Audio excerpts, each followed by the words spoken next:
Welcome back to Young and Heard here on WSBU 88.3 FM, The Buzz. Ryan Lombardi, Austin Townley, joined by very special guest, Erin Coscarelli. Hi, you said it great. Well done. Got it. See? We got it going. It's always a bit of a tongue twister, and I feel like people, when they're on the spot, they're like, Coscarelli. They don't know how Italian to get with it. Yeah. But I feel like just roll with it. It's fine. I rolled with that. It seemed like it worked out. Yeah. That's perfect. Yeah. You have a very easy last name to pronounce, especially if you're in the NFL industry, Yeah, right? Everyone's chasing my last name, so. Ooh, that was good. That was good. Yeah. I like it. But I know you told us before you want to talk a little Rams, but I think we should start with talking a little about you and who you are and what you do. So just kind of give a little brief introduction of yourself. Okay.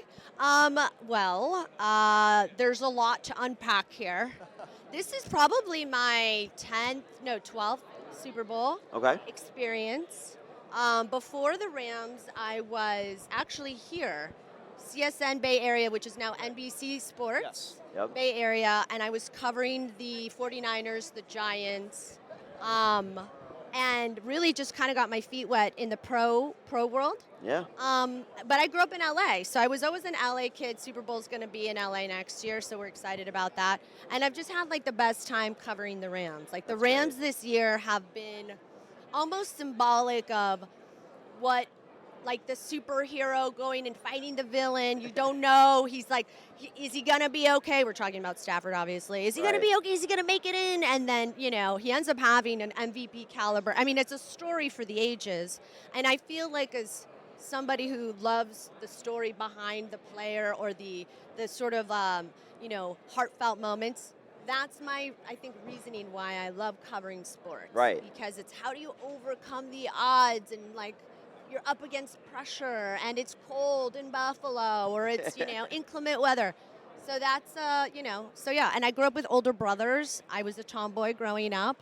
I can throw a pretty mean spiral. I believe it. Like, truly. My golf swing, not so good. But no, I love the celebration of Super Bowl and coming and meeting people and having fun talking about stuff.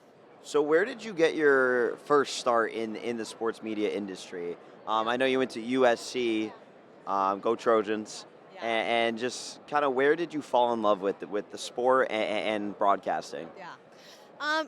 Actually, when I was really, really young, I was always into other people's life. Like, I think because I had brothers that were so much older than me, I felt almost like an only child, kind of grasping at, like, how did everybody do things? I was always, like, fascinated how the sausage was made.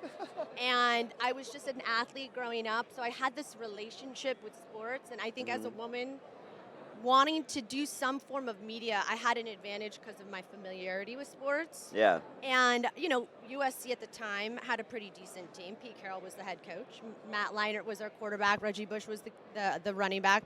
And I just kind of got started in LA doing that. And, I think it was a nice launch pad because they didn't have an NFL team and the college is pretty decent in the broadcast media world. So that was how I got my start, really.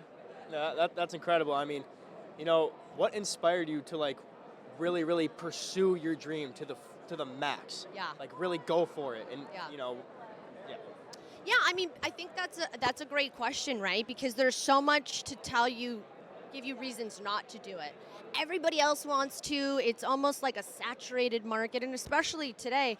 But really, what pushes me through is wanting to hear someone else's story about how to overcome adversity or even the things that I deal with on a personal level, anxiety, feeling like going through hard moments.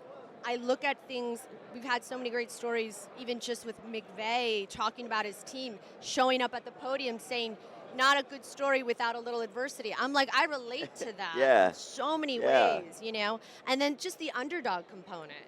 I think being undervalued in my life and wanting to feel like someone gave me a shot, so maybe I can pass the baton forward, Yeah, because at the end of the day, athletes and everybody in the media and coaches, they're people at the end of the day. Yeah. And you want to make a personable connection with them. Yeah. Do you have a very memorable conversation with somebody that you had that you really connected with the most? Yeah.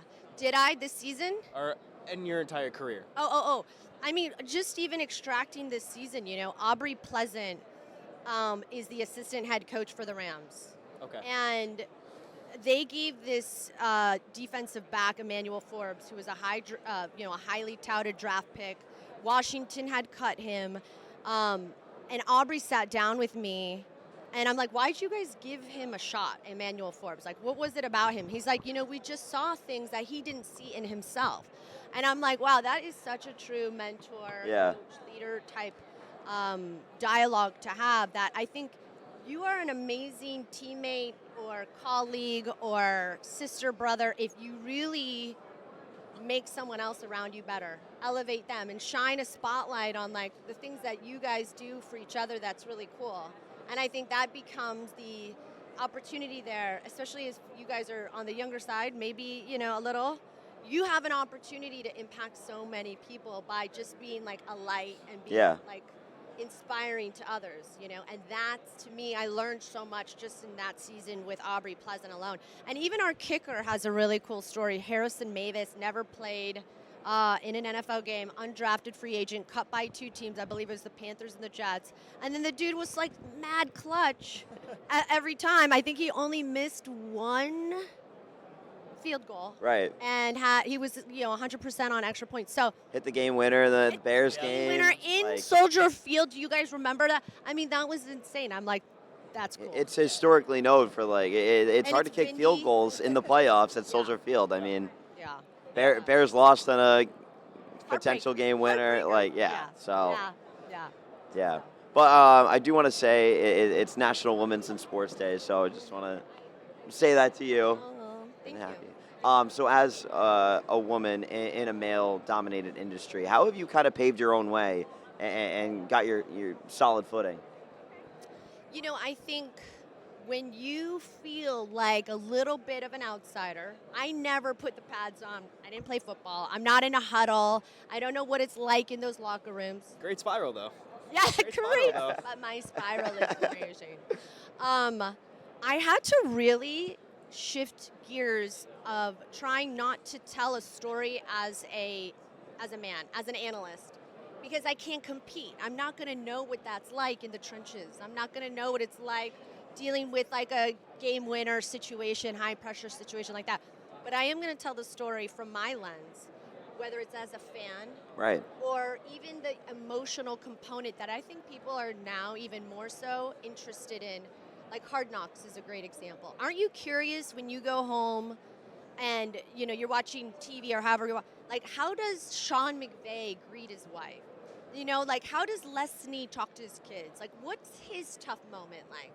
So for me, I'm interested in the person kind of behind the jersey or outside the helmet. Like how is he or she, even female athletes are really amazing and inspiring, and you see a lot of them even in tennis.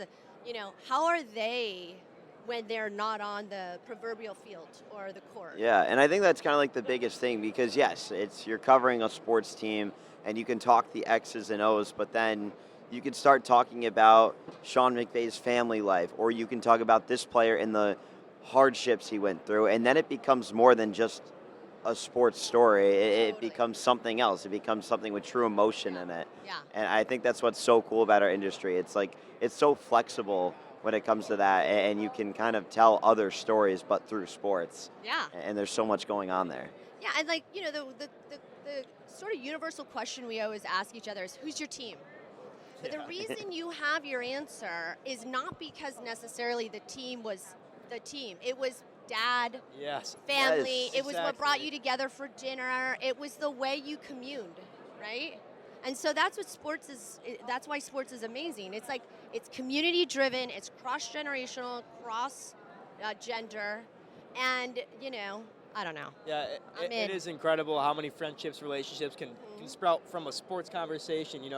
I am a Cowboys fan because of my dad, and his dad was a Cowboys fan. So Yeah. it's really cool passing it down generation to generation and, building that family connection through sports. I am also a Cowboys fan. That's kind of Yeah. how our friendship started our freshman Actually, year yes, in class. that's exactly how our friendship There it started. is. It's right there. Anna Bolshevitt's class, Communications 101. And Austin like, had a we Cowboys jersey on a Monday after a win, and I was like, "Go boys!" We watched the game together that next game, and it was Yep. awesome. Yeah. Yeah. But that's what I'm talking about. There's always like, who's your team and why are you into it? Yeah. And it's very rarely to do with the X's and O's. Yeah. They always say it's the Jimmys and Joes, but that's Yeah. really what's passing down the generational fandom and allegiance, and why fans get so triggered. Like, oh my God, my Bears! Like, I was watching that game with my best friend who's from Chicago, Oh no. and she was like, "We almost sad. need you to leave. Like, you're making this uncomfortable for us." And I'm like, I can't even help my. I feel like I'm playing the game, and it's like I get it now. I understand. So. Yeah, as a fan of just like football in general, and also just like a viewer and like someone who's working kind of like the game, like that Caleb Williams touchdown late in the fourth quarter, like or at the end of the fourth quarter to send it to overtime. Just what was your reaction to that? Well, I was like, I can't believe that actually just happened. Not on our watch. Not on our watch. I also went to USC, so I was very happy, just like I'm happy for Darnold. Right. You know, I think those are the stories that I love. Again, it's about the human side for me that I will always relate to the most. But I'm like, the guy's like clutch and under pressure made the most insane. Did he even see where he was throwing it? I don't think so. I You know, It was I no- think he just kind of chucked it up Yeah, and hope hope for the best. Yeah. It's like, please hope It was everything. like Madden. You're just chucking. I mean, You yeah, thought this was yeah, gonna happen and it worked downfield. out. It worked out. So I think the Bears, you guys are going to be fine, okay? Chicago, rest assured, the future is bright. You've got a very brilliant, young, talented man that will take crazy shots down the field. Yeah. But I was glad it didn't really work out so well for them. And the Yeah, Rams got in two overtime, points. and Yeah, the Rams that's got the right. better. Yeah. But yeah, just going back, if you could offer your younger self one piece of advice, my goodness, back at USC, what would that be and why? I think I would be way more comfortable when things don't work out. Yeah. I think it's a good thing. You know, I had to do an interview with Jerry Rice yesterday. I know, tough job.